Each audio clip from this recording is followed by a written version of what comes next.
Η 102η σούρα, At-Takathur, ο πλουτισμός, σε 8 εδάφια εν Μέκκα.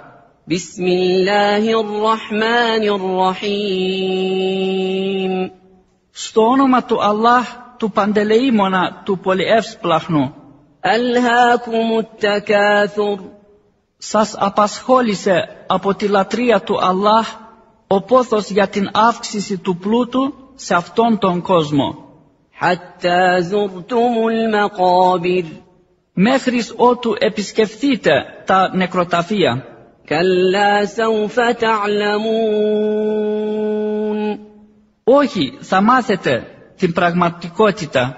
Thumma kalla sawfa ta'lamun. Έπειτα πάλι σύντομα θα μάθετε τις συνέπειες. Kalla law ta'lamun 'ilma al-yaqin.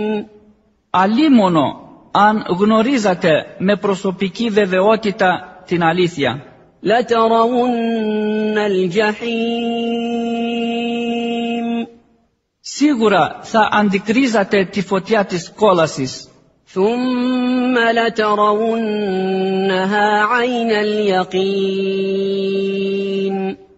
Έπειτα πάλι θα τη βλέπατε με τα ίδια σας τα μάτια.